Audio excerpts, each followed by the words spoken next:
Hello, welcome to my channel. आज हम पढ़ने वाले हैं ideas and institution in Indian political thought की unit second, dharma, dhamma and dand. ये वीडियो न्यू एजुकेशन पॉलिसी के अकॉर्डिंग है for BA honours political science student semester 1। और आप इस वीडियो को 1.25x की प्लेबैक स्पीड पे करके देख सकते हैं for better experience. So let's start the topic. Introduction. Dharma, Dhamma and Dand. The subject of our study has been called by many names in ancient India. In ancient India, it has been addressed as Dharma, Rajadharma, Dand, Ethics and Dhamma, etc. In the Shanti Parva of Mahabharata, it has been called Rajadharma. Monarchy was the most prevalent in ancient India, so the study of the state and rule was called the Dharma of the king. The Rajadharma included all the duties and governance related thing to the king. All the knowledge used to come into राजधर्म। जो हमारे subject है study का, उसको ancient India में हम अलग अलग नाम से एड्रेस करते थे, जैसे कि धर्म, राजधर्म, दंड और धम्मा। जो वर्ड है राजधर्म, ये महाभारत के जो शांति पर्व है उसमें उससे लिया गया है। और जो मोनार्की थी एंशंट इंडिया में वो काफ़ी प्रिवलेंट थी, यानी कि राजधर्म जो था वो काफ़ी प्रिवलेंट था। और उसी की स्टडी को, यानी कि उसकी स्टेट की स्टडी और उसके रूल की स्टडी को हम धर्म कहते हैं। ये एक किंग का धर्म है। और राजधर्म जो था वो इंक्लूड करता था सभी ड्यूटीज़ और गवर्नेंस रिलेटेड चीज़ें जो किंग की एक्नॉलेज के अंडर की जाती थी। According to certain thinkers, it was both the science and art of governance. Dand was considered a science of administration in ancient India, which was related to the action of the government or the system of governance. कई thinker के according जो दंड है वो एक art है, art of governance है, science में भी, मतलब दोनों चीज़ है। एक art of governance and science included है। जो धर्म है जो दंड है वो कंसिडर होता था as a science of administration ancient India में, जिससे कि जो गवर्नमेंट के एक्शन होते थे, जो सिस्टम ऑफ गवर्नेंस था वो रिलेटेड थे, उससे रिलेटेड थे। और कौटिल्य के अकॉर्डिंग जो दंड नीति है वो 4 विद्याज में से एक है। और जो मनु है उन्होंने भी इसी चीज़ को रिकॉग्नाइज्ड किया है। और वहीं पर बृहस्पति शुक्राचार्य जो है वो भी इसी चीज़ को एड्रेस करते हैं। Indian thinker had long ago come to consider sovereignty as the basis of the state. According to him, no state can be maintained without the use of force or dand. Regarding the importance of dand, Manu said that when all people are sleeping, dand protects them. Out of fear of him, people take path of justice. Dr. Jaiswal has called the dand policy the principle of government. यानी कि जो कौटिल्य और Manu, Brihaspati and Shukracharya, उनके according कोई भी जो state है वो बिना दंड के मेंटेन नहीं की जा सकती, यानी कि उसमें फोर्स का यूज़ करना ही होगा, जिससे कि जो लोग हैं वो उनमें एक तरीके से भय रहे कि अगर हम कुछ गलत करेंगे तो फिर हमें उसकी सज़ा मिलेगी। धर्म. In ancient India, political principle developed as part of dharma. The main duty of the king and the ruler was understood to be to follow dharma, and they were instructed to fight the enemy too. For this reason, morality was included in the politics of ancient India, and Rajshastra was called ethics. जो ancient India में political principal developed हुए थे वो as a part of धर्म से include हुए थे, जिसमें कि जो किंग रूलर था उसकी मेन ड्यूटी थी कि वो धर्म को अच्छे से समझे और उसी के इंस्ट्रक्शन के अकॉर्डिंग अपने एनिमी से फाइट करे। और यही रीज़न था जिसमें मॉरलिटी इंक्लूड होती थी, यानी कि किस तरीके से जो पॉलिटिक्स है एक स्टेट की या फिर किसी एनिमी के साथ हमारी वॉर चल रही है तो उसमें क्या मॉरलिटी बेसिस होंगे उसको भी डिफाइन करता था धर्म, यानी कि राजशास्त्र, जिसे इथिक्स कहते हैं। Protection of dharma was the primary responsibility of the state. Dharma and political thoughts are intertwined. In Indian culture, dharma, which is incorrectly translated as religion, has many connotation. They included morality, duty, the nature of reality, some supernatural belief, etc. जो धर्म है वो political thought से intertwine होता है और जो basically main responsibility है स्टेट की वो है प्रोटेक्शन ऑफ धर्म। और इंडियन कल्चर में धर्म को इनकरेक्टली ट्रांसलेट किया जाता है एज रिलीजन, यानी कि कोई एक धर्म जो किसी भी अलग, जैसे हिंदू मुस्लिम उस तरीके से रिप्रेजेंट किया जाता है, लेकिन जो ये धर्म है इसके कुछ अलग कोनोटेशन है, जैसे कि इसमें मॉरलिटीज़ इंक्लूड होती है, ड्यूटीज़ इंक्लूड होती है, नेचर ऑफ रियलिटी और कुछ सुपर नेचुरल बिलीफ इंक्लूडेड होते हैं। It provide all aspect of human life, यानी कि ये जो ह्यूमन लाइफ है सभी तरीके से उस पर मतलब इम्प्लीफाई होता है। और जो वर्ड है धर्म वो ड्राइव्ड हुआ है फ्रॉम द रूट धा मीनिंग टू अपहोल्ड, यानी कि धा रूट जो संस्कृत का वर्ड है धा, उसके मीनिंग यानी कि अपहोल्ड से ड्राइव्ड है ये वर्ड धर्म। और धर्म की जो डेफिनेशन है वो बेसिकली है कि अपहोल्ड करना, यानी कि स्टेट में न्याय को बनाए रखना। इन the Mahabharata dharma has been explain as that which helps in the upliftment of living being, therefore that which ensure the welfare of living being is surely dharma. और महाभारत में भी धर्म को एक्सप्लेन किया है कि ये हेल्प करता है लिविंग बीइंग्स की अपलिफ्टमेंट में, यानी कि वेलफेयर वगैरह चीज़ों में। It also help in achieving social harmony. Bhishma explained to Yudhishthir in Karna Parv of the Mahabharata, Dharma sustains society, it maintains the social order, it ensures the well-being and progressive humanity. Dharma without a doubt achieve all these goals. जो धर्म है वो एक सोशलिटल harmony जो है society में achieve करता है।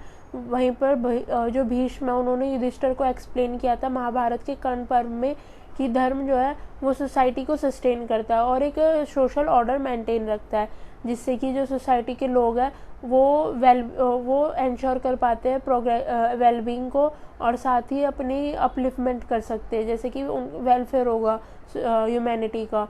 और धर्म जो है विदाउट डाउट सभी गोल्स को अचीव कर सकता है, जो कि शांति पर्व में लिखे गए बेसिकली 9 रूल्स है धर्म के जो हर पर्सन को बिलोंग करते हैं, चाहे वो किसी भी वर्ण का हो, जैसे कि ट्रूथफुलनेस और being free of anger, sharing wealth with others, forgiveness, procreating children only from one's wife, purity, absence of enmity, straightforwardness, maintaining person dependent on oneself, यानी कि जो एक इंडिविजुअल हो किसी पर डिपेंड ना हो और स्ट्रेट फॉरवर्डनेस होनी चाहिए और किसी भी तरह के कोई भी शत्रुता ना हो किसी भी ह्यूमन बीइंग की, और उसमें बिल्कुल भी मतलब फ्री फ्रॉम एंगर होना चाहिए और सच बोलने वाला हो, फॉरगिवनेस यानी कि दूसरों को माफ़ करने वाला भी हो।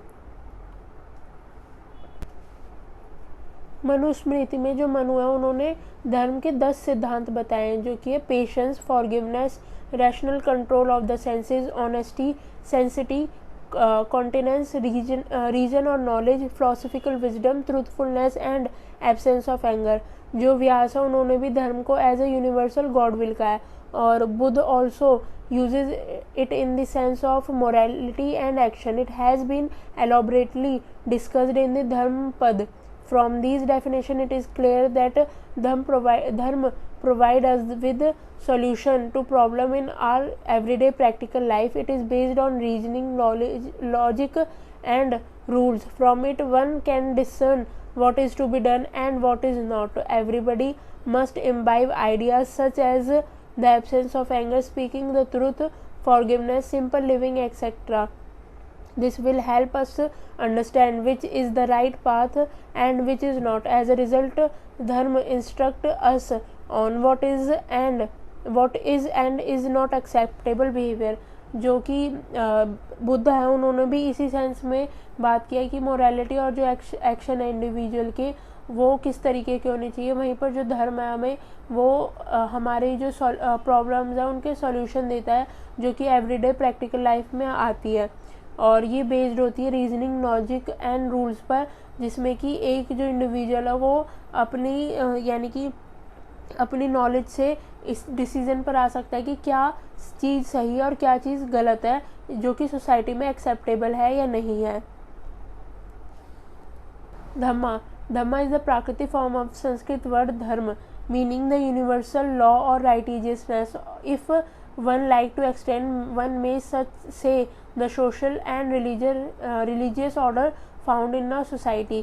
जो धम्मा वर्ड है वो प्राकृतिक वर्ड प्राकृति फॉर्म है संस्कृत के वर्ड की धर्म की, जिसका मतलब है यूनिवर्सल लॉ और राइटिजियसनेस। अगर कोई एक इंडिविजुअल इसको पसंद करता है तो वो उसे एक्सटेंड कर सकता है as a social and religious order in the society. The word in a way has much more general connotation judging by the way in which the word Dhamma was used in his edict. Through Ashok gave it wider meaning. Ashok inscription consists of two types: the small groups. The edicts describe his adherence to Buddhism. जो धम्मा word है वो basically Ashok की जो inscription है उसमें use हुआ है, जिसमें कि उसने इस वर्ड के बारे में वाइडर एक्सप्लेनेशन किया है। और ये 2 ग्रुप्स में डिवाइड है, एक स्मॉल ग्रुप्स और एडिक्ट्स में।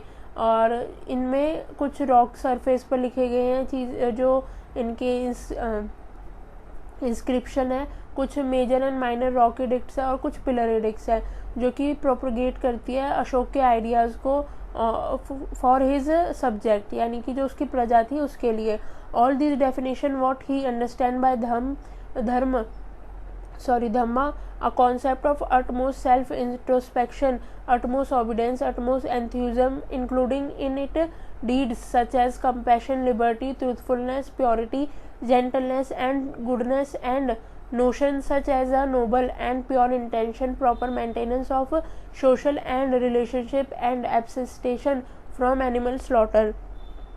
जो अशोक के बेसिकली आइडियाज़ थे कि धम्मा में जो उन्होंने लिखे हैं कि एक इंडिविजुअल को ओबिडेंस होना चाहिए, एंथ्यूज़िज्म होना चाहिए और उसमें कंपैशन होना चाहिए, ट्रूथफुलनेस होनी चाहिए, प्योरिटी, जेंटलनेस, गुडनेस होनी चाहिए, और जो उसके नोशन है यानी कि जो उसकी धारणा है वो काफ़ी नोबल होनी चाहिए, प्योर इंटेंशन वाली होनी चाहिए, और सोशल रिलेशनशिप को प्रॉपर मेंटेनेंस करके चले और किसी भी जो जानवर है उसकी बलि ना दे।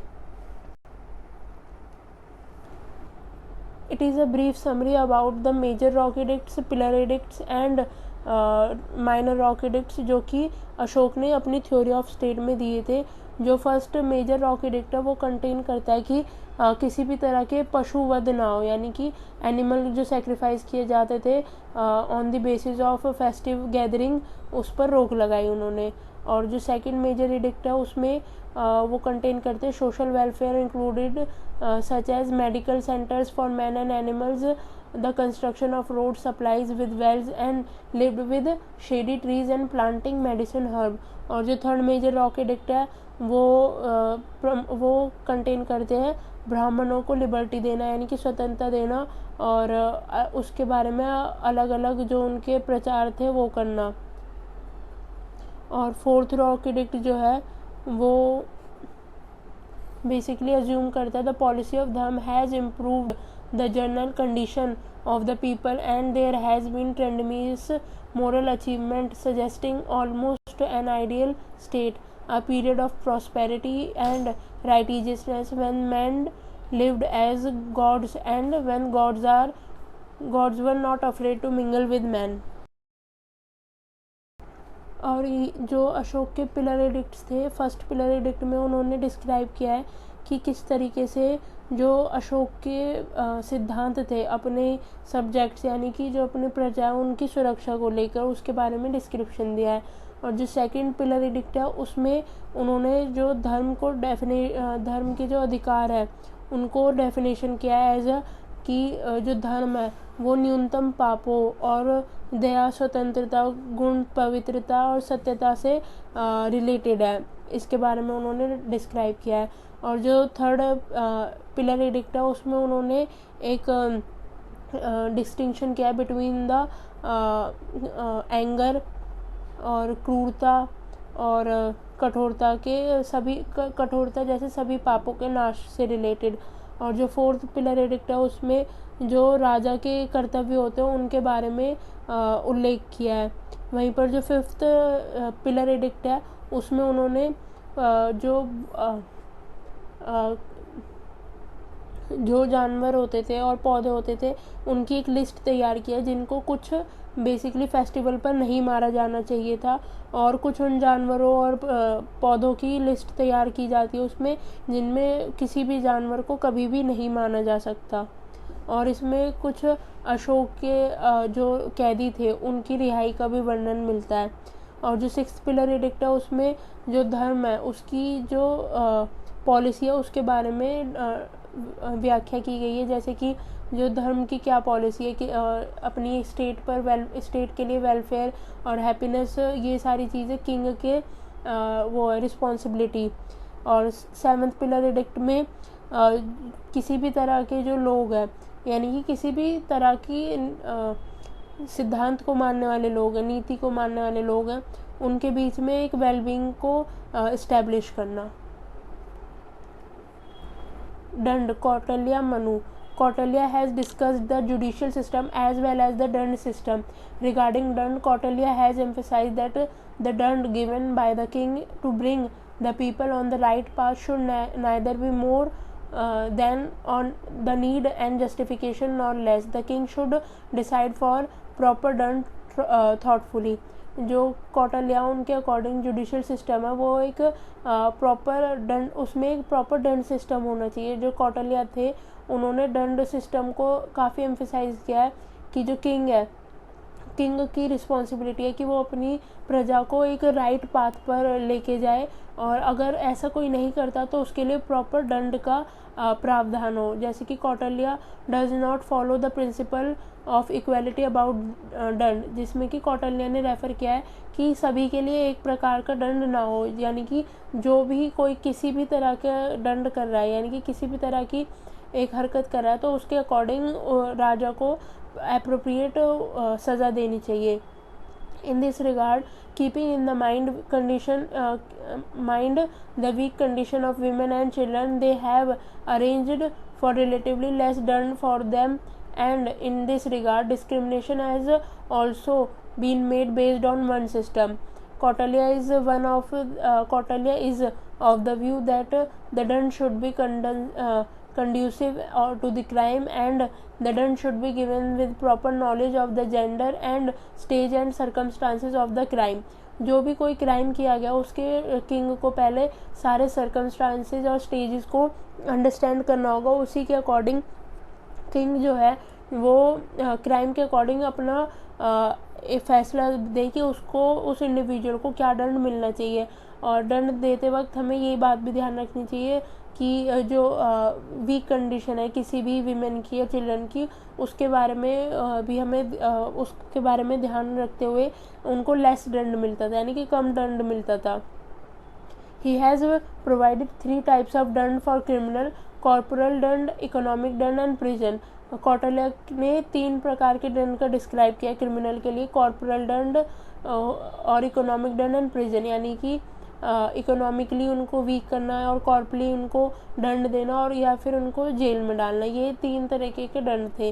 अंडर फिजिकल दंड, flogging, hanging hand and feet upside down, Brahmin and upper class criminals should go, marking the criminal mark on forehead by hanging upside down, tying their hand and hanging upside down, यानी कि जो physical दंड होते थे उसमें उनको उल्टा लटका देना या फिर उनके हाथों को लटका देना, और जो ब्राह्मण होते थे और अपर क्लास के क्रिमिनल होते थे उनके फोरहेड पर मार्क कर देना जो कि क्रिमिनल एक्टिविटी का होता था, और उनको अपसाइड डाउन लटका देना और उनके हाथों को भी लटका देना, मतलब हवा में, या फिर उनको काट देना। ऐसे जो अरेंजमेंट थे वो किए जाते थे। Arrangement have been made to ensure that there is no death penalty for serious crime, और इस चीज़ का भी ध्यान रखा जाता था कि कोई भी सीरियस क्राइम है तो उसके लिए डेथ पेनल्टी ना हो। मॉनेटरी दंड is mainly classified into 3 categories: first, medium and good courage दंड। और जो मॉनेटरी दंड होता था यानी कि जिसमें पैसे दिए जाते थे वो 3 कैटेगरी में डिवाइड था: first, medium and good courage दंड।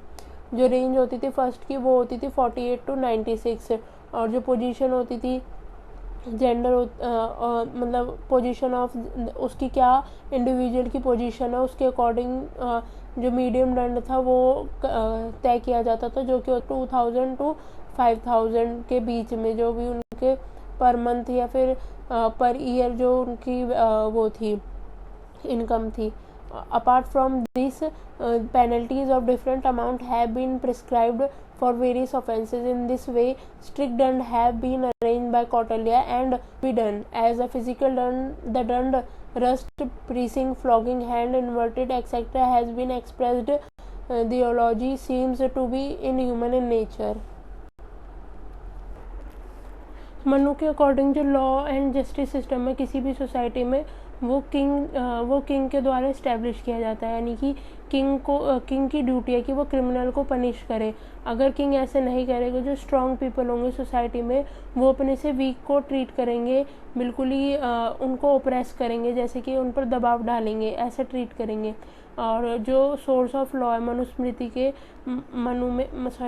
अकॉर्डिंग टू मनु, उसके जो मोस्ट इम्पॉर्टेंट सोर्स है वो है वेद, जिसमें कि इन स्मृतिज, वेदास और the conduct of gentleman and श्रुत संतोष जस्टिस सिस्टम इंक्लूडेड है।